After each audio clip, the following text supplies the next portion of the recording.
Hi, everyone. Welcome to this month's Unbound webinar. I'm so excited that there is a lot of interest in this topic. I'm going to be talking all things sex parties, sex clubs, swingers clubs, parties, vetted communities. There's lots of different kind of ways we do this. So I am really excited. There's lots of interest in this. It might be the topic I've had the most questions about, actually. So I know, which I'm not surprised about, actually. I know that this is something people are really interested in and nervous about potentially if they've never been to before or kind of can't quite get a picture of it, of what kind of happens at these spaces, who's there and what are the spaces actually like and how does it feel. So I am really excited to deep dive into this today. I'm going to talk a little bit about the difference between private events or ticketed events versus kind of sex on premises venues or larger scale venues or locations. I'm going to talk a little bit about kind of what happens there, but also about how to approach it, whether you're going with a partner, whether you're going on your own, kind of how to approach it, what kind of things people are worried about, and how to work with those. I had some questions about body image, body diversity in these spaces. So I'm going to talk a bit about that. And I'll talk a bit about consent culture, how that plays out when it's done well and not well. And then I'm just consulting my notes. Um, some tips for kind of just having a really good first experience, actually, kind of having a very successful first experience. And then I did get some questions about some recommended venues, and I will talk a bit about that right at the end. So let's get into it. Uh, as I said, there's a few different ways that these kinds of environments are run and can play out. Excuse me. We have, and I want to talk about the difference between them. So, what we have first is sex on premises venues. So, these are set up like bars or nightclubs where they've got permits that allow sex to occur and space to do that. There are not a lot of them around. When I talk about permanent venues that are open, every week, every weekend for that same experience, there's not many of those around. As I said, I'll do some recommendations at the end. But those venues are typically set up with a sort of social area and then a play area. So there is like a bar, usually sort of a bar nightclub area that is like any other bar or nightclub. It's very social. And then there's usually a play area. That area typically requires dress down. So dress down is like underwear or naked. And there are separate play spaces. I'll get to what happens in these areas in a minute, but I just wanted to set the scene. That is a sex on premises venue. Then there are kind of larger scale pop-up events that might be held in big function areas or big warehouses, that kind of thing. Then there are vetted communities, organized kind of membership-based groups. So vetted means they've gone through a sort of interview process where their members have gone through that to join. And they are usually private parties, sort of in the vicinity of anywhere from 10, 20 people up to sort of 70 people in sort of a house, basically, like a large house or apartment. Everyone there has gone through that vetted process. And again, those events usually have a social space and play spaces. You can imagine the living room, kitchen, dining might be for social, bedrooms for play. And then there might be private parties, which are not vetted. It might be a person or a couple, and they might set up an account on an app or a website, and they might just invite people to come to this party. So that is kind of less structured, less rigor and process around it. You could potentially say it's more risky, but of course, that one is going to vary wildly. So they're kind of very relaxed and when I say relaxed, I mean relaxed in terms of process and structure. And that would be like just showing up at a house party and people could just be engaging in sexual activity kind of anywhere. So that gives you the sort of spectrum of what we're talking about here. And I'm going to cover kind of what happens in those spaces. But I'm going to particularly focus on those sex clubs, sex on premises venues, and also the more organized sex parties. I probably wouldn't recommend something less rigorous than that.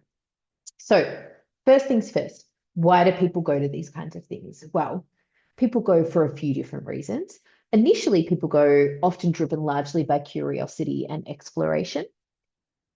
People are always really curious about what goes on at these venues, who's there, what it's like, and people are curious what it feels like for themselves. What will I feel like, or what will my relationship be like in this kind of environment?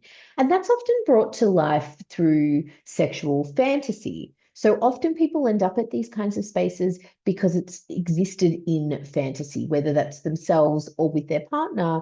It's become a source of like sexual fantasy, desire, curiosity to sort of go, well, maybe I'm open to playing in proximity to other people or with other people. I'm going to talk about the different ways that that dynamic can play out in a minute. Another big driver is community. People are really wanting to connect with like-minded adults, other people who share similar values, similar open-mindedness to sex, uh, and a desire to feel like I'm around people where I can be myself. That is something I hear from people very often. So that is why people go. Now, when you go to these kinds of venues, excuse me, I want to talk about the process for accessing them. So, first things first, where do you find them? So, the best place to find these kinds of communities will, of course, be online. There's a couple of different places I'm going to recommend if you are interested in finding out what's about. First things first, Reddit. And I never recommend Reddit for lots of reasons, but there is a community on Reddit called Melbourne Swingers. And there are also similar categories for other capital cities around Australia. If you are somewhere else, by the way, feel free to message me. I have lots of recommendations for other parts of the country. Um, but if you look up your like Melbourne swingers or Sydney non-monogamy or Adelaide non-monogamy, whatever it is, find that community and all of those communities will keep really rich information about the different events that are on. They'll usually have an events calendar, like what's coming up this month. And if you search by keyword in those communities for things like swingers club, sex club, vetted communities, you'll start to find information and really useful feedback. People are really open to feedback in these kinds of communities. And people are really about making the communities great, safe. So you'll find on Reddit in these communities people giving and seeking feedback about what happens at the different kinds of venues. So that is a great place to start and also to find out what events are coming up in your local area. Likewise, apps and websites like Red Hot Pie, an adult matchmaker, and potentially Field. Now, Field is a dating app. Red Hot Pie and Adult Matchmaker are designed a little bit differently. They're kind of like, I actually find their websites really user friendly, to be honest, but they're kind of like a mix between a dating app and like a social media, like a Facebook or something, because there'll be like groups and feeds and events and profiles. So there's lots happening in there, but you can again search by location, search by events. So, and again, those websites allow testimonials, they allow feedback. So you can really gather some very rich insight into who are running events, who are getting the most kind of following and feedback and that kind of stuff.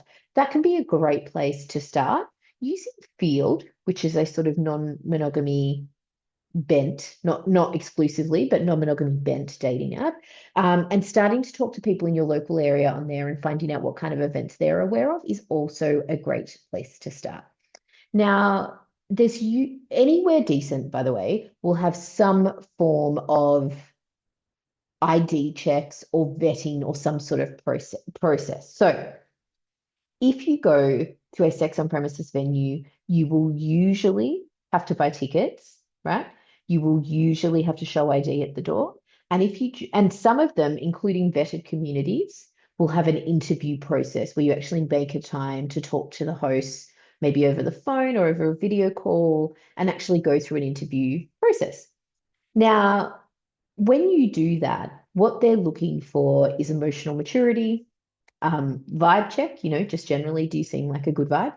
And also your understanding of some really important principles of consent. Consent culture in these environments, reputable environments, is everything. I have never seen or heard of consent being done better than it is done in these environments. Everyone in these scenes have a high level of understanding of consent, and if they don't, bad behavior is crowded out really quickly. But I want to talk about differences between different kinds of events. If you go to a sex on premises venue, there is usually less vetting. There might be ID checks, but there isn't really vetting, which means someone could come along who doesn't really understand consent or has never been to a venue like that before and doesn't understand kind of the rules of play and potentially behaves badly, right? So a lot of these venues don't allow single men as a result. So typically tickets are made available to couples and women or femme identifying. And men are often not allowed to come alone. If they are, it's usually on a particular night. They usually have extra vetting. They usually pay a lot more. That's what you can expect, right? But typically, if someone comes along to a sex on premises venue and behaves badly, which can happen because it's not as vetted, it will get the attention of the crowd and of the staff pretty quickly, and it will get dealt with. But it does happen. It's not frequent, it's not all the time, but it does happen. I don't know that I'd say it's rare, it's more than rare, but it does happen. Vetted communities where there is an interview process that they go through might have different rules about single men. They might allow a certain number of singles or a certain number of couples. They might have a certain number of tickets for an event. So they might sell a ticket for a party, and let's say they're selling 50 tickets. They might have, 10 for single men and the rest are for couples and women, stuff like that. So they might manage it that way. But vetted means they've gone through a much more rigorous process of really checking for a level of maturity and a level of understanding around consent. So that is kind of what's happening going into the event. Now, private parties, vetted community parties versus sex on premises venues will have a wildly different runway in terms of information. If you are going to a sex on premises venue, you won't get any information. Like, not really. You might go and find some on their website, but they won't contact you. Like, if you just buy tickets to go to a night, right? That would be it. You won't really hear anything else. You will get, hopefully, good information on their website or their social media versus an organized community party done through like a vetted community. You'll get a lot of information in the lead up because don't forget you've gone through a vetted process, which means you're a member of a community. So you will get probably information about the party, time of arrival, run of the night, maybe a dress up theme, maybe what to expect in terms of food and drink and arrival time and end time and expectations with regards to STI screening. Whereas in a sex on premises venue, you don't know who's taking good care of their sexual health. So vetted communities have that much more community-minded expectation, and lots more of that communication and rigor around the lead up to the party. Now, I want to also talk about the run of the nights and how they're different. I'll get to that in a moment, but I will hold space for the fact that I'm going to talk a little bit more about what happens on the night of a party versus a public venue. So before I do that, I do just want to talk to you quickly. If this is your first time, if you are thinking about going something like this for the first time, of course you are going to be nervous. I don't have anything for you to make you not nervous, right? When I've met with friends or partners who are going to something like this for the first time, and certainly my own experience the first time, I have never been so nervous in my entire life. And I've never seen other people I know and care about so nervous as when we're going to something like this. And how could you not be? There is so much unknown in terms of what am I about to experience, but also how am I about to feel. Like it feels pretty high stakes, feels like something big could happen. And I talk about this a lot when I work with clients who are in a relationship and looking to go to something like this with a partner or partners, and they're wondering about how will this impact our relationship? How do we set like rules and boundaries? There is like lots to consider here, and it feels really high stakes. This is where I want to overlay body as well, because I hear a lot of concern from people about my body image. Uh, do I have to get naked in front of other people? Am I wearing lingerie in other people? What will everyone else look like? Is everyone else going to look like a model? How old will everyone else be? How big will everyone else's bodies be? This is stuff I hear about all the time. Now, I want to talk to this for a moment because it weighs heavily for people. The the bit that I would say is done really well here is that in these communities, there is more often than not really beautiful body acceptance, more than acceptance, body celebration, and body diversity. And most of the experiences that I've had and people I know have been a really rich diversity of bodies. And I think that is glorious. I think it's healing for us to get exposed to many different kinds of bodies accessing pleasure and taking up space and receiving pleasure. I think that's really healthy for us to be exposed to. And lots of people have talked about being in these spaces and being naked or in underwear in front of other people as being incredibly healing. That I think lots of people have the experience, I had this experience of imagining feeling one way and actually feeling very different. Imagining feeling self-conscious or out of place or uncomfortable and finding that instead it's the space where you feel most empowered or most confident and also most safe. I can honestly, hand on heart, say I feel safer in an environment like this in my underwear than I do in a nightclub in the city dressed, right? Because there is such a beautiful consent culture 99% of the time. So the body image stuff, I really understand. I have two main bits of advice for the body image stuff. Number one, sounds obvious, but wear something that makes you feel really hot.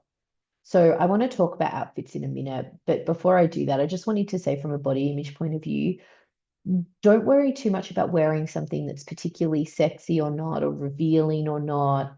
Go with what you know you feel really hot in. That will make all the difference. Doesn't actually matter how exposed you are or anything. Just go with what you feel really hot in. The second thing about body image that I would say, oh my gosh, I'm so sorry, it's just fallen out of my head. I was just give me 1 minute. Uh, Oh, yes. The second thing I was going to say, someone gave me this advice a really long time ago, and I found it really helpful, is you're allowed to embody a character.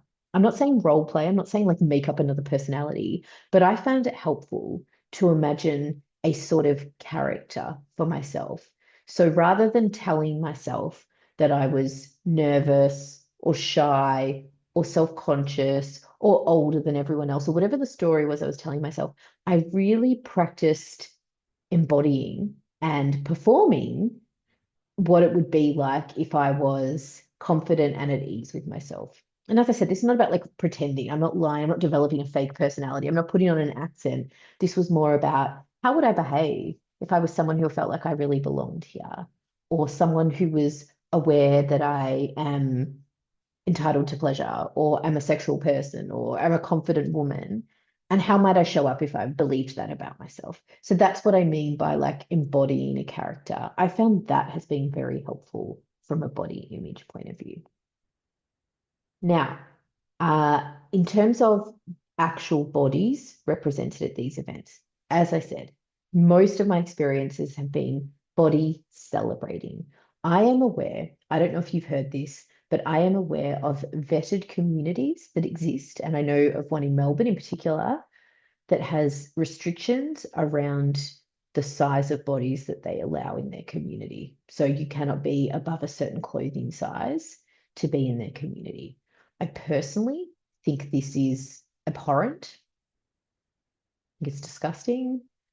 I think that everyone is perfectly entitled to have different preferences about the kind of people they want to sexually interact with. And that's totally okay. We're all attracted to different kinds of people and bodies and experiences.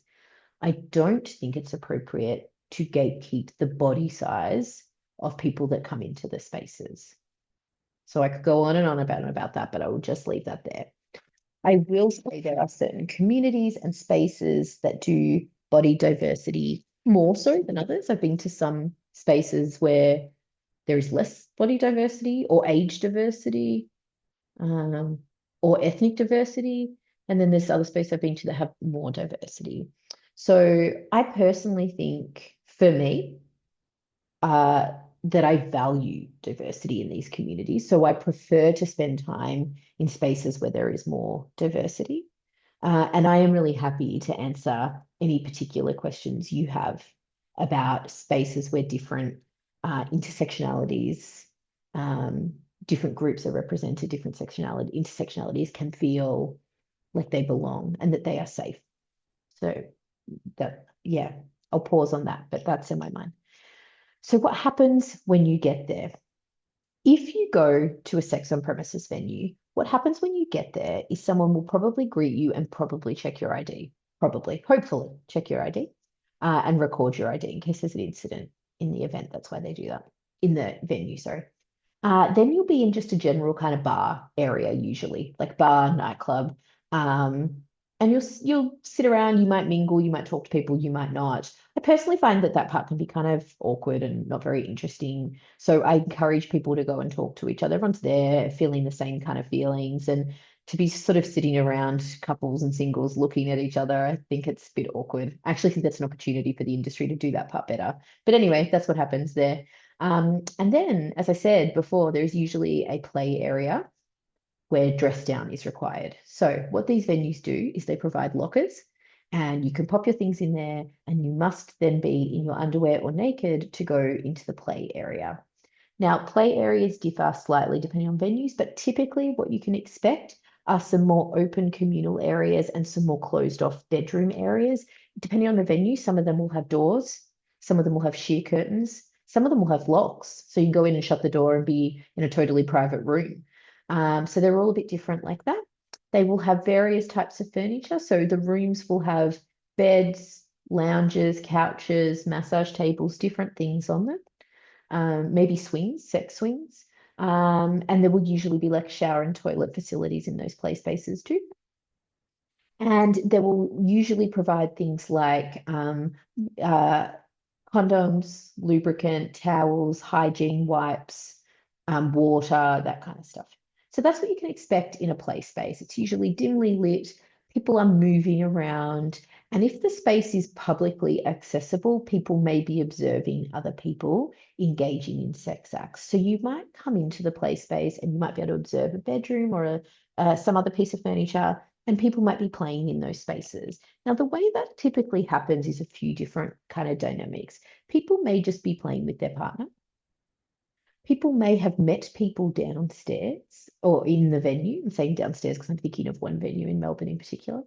People may have met people in the social area and then all be playing maybe as a group in the play space. Or, of course, people might just be observing, maybe joining in, but all of this is consent led.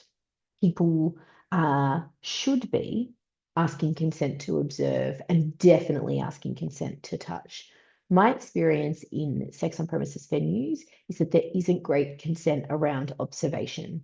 So these spaces are quite open, and truthfully, anyone could kind of be watching unless you're in a room where that door is shut and or locked, right? But if you are just in one of the rooms where people can just wander through, people will observe play, right? No one's interrupting, going, is this okay if I watch? Like people will just see you, right? You shouldn't be getting too close. You certainly shouldn't be touching without asking, but people will see play, right? So the play is pretty public in that regard. During the night at a sex on premises venue, people will move between the spaces. So people might move back into the social space to get a drink and have a rest and then come back into the play space. They won't typically get dressed again. They might, but you don't have to. There's an expectation of like, sorry, I meant there's no expectation that you get dressed again. So in the bar, people might be still naked or in underwear, or they might be dressed again. And then they might go back into the play space, but they'll never be dressed in the play space. Now, the mandatory dress down in play spaces is actually a good thing. It's not a great feeling, and in fact, it's a power imbalance. If you are if you're engaged sexually with someone and other people are standing around watching you and they're dressed, like that is there's an inherent power imbalance in that. So that's one of the reasons why dress down is often mandatory in the play spaces. So that's kind of what happens in the night. So typically it takes a while to get going. Like at the start of the night, everyone's just in the social section. Gradually, people move into the play section. And then it feels like the bar is kind of empty and everyone's kind of in the play section. And then people move between the two. That's a sex on premises venue. When you go to a sex party, an organized, responsible one, you'll have an arrival window. And that arrival window is very strict because there's a consent speech that everyone must be present for. So in that arrival window, it's very social. If there's been a dress up theme, people will arrive in their outfits. There's usually like drinks and food, just like finger food, like a grazing table or something, and maybe some light refreshments, music. It's like a house party, really. The play spaces are off limits. And then there is a consent speech. That consent speech is like housekeeping / rules of the night. So reminders about consent, reminders of etiquette around observation, housekeeping, like what supplies are available, what to do with rubbish, what to do if something needs attention, first aid issues, reporting incidents. Like it's quite in depth. If the party has consent angels, they'll be introduced then. A consent angel is kind of like a fire warden for a sex party. So imagine someone who's kind of in between a host and a participant. They're kind of there to help the host and be someone that is safe to talk to. After the consent speech, dress down is invited but not required. So people might get into lingerie or naked, and play spaces are open. So typically at these parties, which are often held at houses, the play spaces are obviously in the bedrooms. So play spaces will typically have, and bathrooms will typically have supplies like condoms, lube, dental dams, toys, toy cleaner, and then bathrooms will have hygiene products like mouthwash and deodorant and wet wipes and stuff like that. So there's lots of hygiene supplies available. And those play spaces are usually designed, the houses are usually designed in really lovely ways. Like I said, this is not like this is a really organized, properly thought out event. These aren't for like a couple just inviting a few couples over. These are like ticketed events that members have paid for and they're there for the experience. So the play spaces are usually really thoughtfully designed, beautifully laid out. And what happens throughout the night is the hosts and the consent angels they're like the party hosts. So they are checking everything is okay, that it is not just from a consent point of view. So they're doing that. They're moving through the play spaces, checking if everyone's okay. Do they need anything? But they're also doing things like checking if sheets need cleaning, a bathroom's clean, food areas, drinks, music, temperature. Like they're really party hosts in that environment.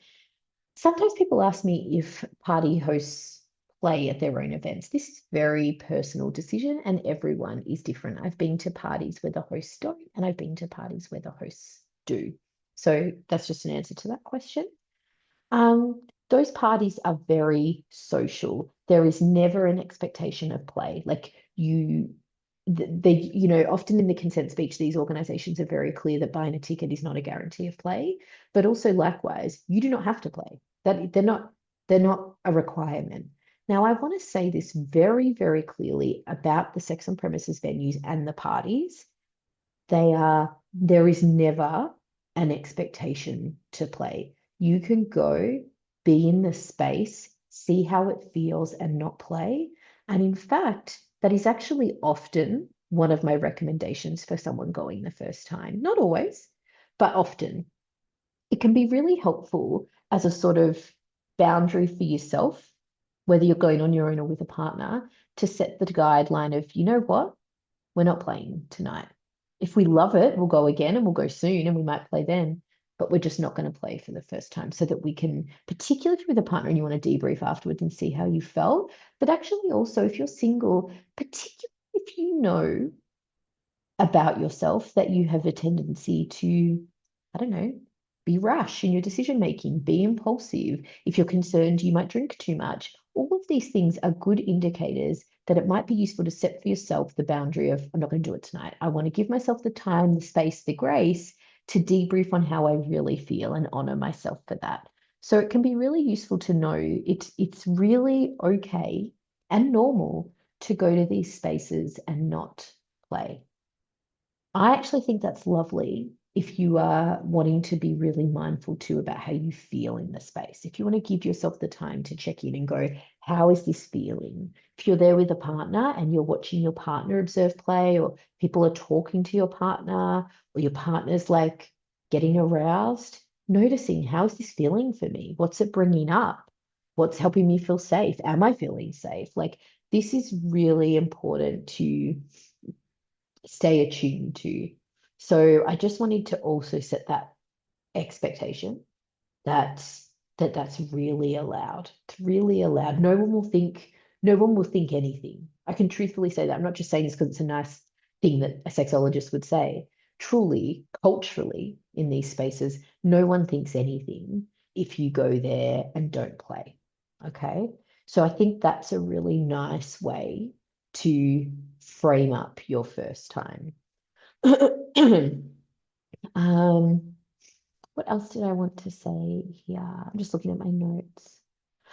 So a little bit more about kind of getting the most out of your first time. So I just talked a bit about boundaries there. If you are going on your own, be aware of um, and set some kind of intentions for yourself around things like drug and alcohol use. Most of these parties will be strictly drug free. But if you're going to drink, it's very, very common. I've seen it a million times where people drink to calm their nerves and take it too far. That is a real risk. So go really gently with yourself around alcohol intake. Alcohol is also really desensitizing. So actually, even if we are going to engage in play, you're less likely to really enjoy that if you're substance affected, like if you're alcohol affected in particular. So, like, as in your body's less likely to experience arousal. That arousal will be dulled if you are alcohol affected. Um, I think it's really useful to have a plan for if you're going into the night solo. That kind of character stuff I said before, like really going in, challenging yourself around, I'm going to smile at people, I'm going to make eye contact, I'm going to say hello in the queue at the bar, I'm going to ask curious questions. Like, be really kind of um, challenging yourself, holding yourself to account to like put yourself out there. People are very friendly in these spaces too. Like, you won't ever, no one's going to be looking at you thinking, oh, why are you talking to me? I don't want to have sex with you. Like, that's not the tone here at all. If it was, no one would go because that sounds awful. So it's very friendly. So I think if you are single, I would challenge yourself. If you're going to this event single, I mean, I would challenge yourself to put yourself out there in that way. If you are going as a couple, I think there's planning to be done to a point. What I mean by this, I think it's really lovely to have some very clear intentions, boundaries, safe words, right? What are we going for? Um, how are we going to, like, what's off the table, what's on the table as a guide? What are our safe words? Let's agree if one of us wants to leave, we leave, no questions asked. Like setting some boundaries, but it is possible to over talk this stuff. At some point, if you're going to go, you're going to go. And there is no amount of talking that's going to get rid of the nerves. So be careful not to kind of over engineer it, because there'll be lots of things that you plan for that don't happen. And then there'll be things you never even thought of that do happen. So go with intentions. Something I think is not really talked about enough is I actually think it's really important to go in a super connected space. If the two of you are going and you've rushed around all day and you've barely seen each other, and maybe you were in a rush to get ready and now you're feeling like my hair doesn't look exactly as I wanted, and like my partner's annoying me and they were running late, and now we're driving there and we're not feeling good and it's tense, that is not a good time. So give yourself lots of time and space to get ready, to stay connected, to be flirty in the lead up to the night. That can make all the difference in terms of going in there feeling really supported and intimate and safe. People often ask me about jealousy in these spaces. Now, I'm not going to get into non-monogamy here. That's a whole separate topic, and I've done a webinar on that before. But when I think about being in a space where your partner is potentially wanting to play with other people, with maybe with you or like separate to you, whatever your boundaries are, or maybe your partner is expressing that someone else is attractive, maybe they're getting aroused by watching other people. Uh, but maybe the two of you have a difference in what you want to do. So maybe one of you is going, you know what, I'm feeling really good. I want to get into this, or like this couple wants to play with us. Let's go do that. And the other person is like, no. Um, I think that can feel very challenging, but I also firmly believe this can deepen infant intimacy when we face these challenges. So when I think about this concept of jealousy, I'm so curious about jealousy because it's so deeply unpleasant to experience, and we do everything we can as humans to avoid it. But actually, jealousy is really rich information. It tells us a lot about what we're needing more of, like what reassurance I need, what I need from my partner, what I need from myself. Jealousy is information that I need something. Jealousy feels like something is under threat, and it's usually giving us good information that we need something. So it can be really deepening of our intimacy with our partner when we can really put words to, I had this emotion and it highlighted for me that I really need X from you. That is a beautiful experience. The other thing I would say as a tip for anyone going to an event like this is you get to define what a good night is. And I have found this really helpful. I've been at parties or events or clubs or whatever where I've been staying and I've been ready to leave. And I have these moments where I'm like, why am I staying? Like leaving early doesn't mean I've failed or I'm not, cool enough. I'm not up for anything. Like I just am ready to go, and that's okay too. And actually, I'll have a better night rather than if I hang out here and just like slowly resent it. Um, Maybe a good night for you is just being in the space, enjoying the erotic energy, people watching, flirting, smiling at people, holding your partner's hand, challenging yourself to go into a venue on your own. Like this is, I think we sometimes leap to, excuse me, leap to the sex, right? And we're missing some really rich, good stuff in between that, which is imagine if you have been struggling with your body image for years. Most of us have, most people have. And you take yourself off to one of these venues, maybe on your own, maybe with a partner, and you're absolutely shitting yourself. You're so nervous, but you get there and you breathe, you get a drink, and you smile at people, and maybe you say hello to someone in the toilet queue, then you talk to more people at the bar, and then you go and get undressed and you spend the rest of your night in your lingerie. And sometimes you feel nervous and sometimes you feel aware of your body, but mostly you realize everyone else is in their underwear too, and everyone else's bodies look amazing and diverse and gorgeous.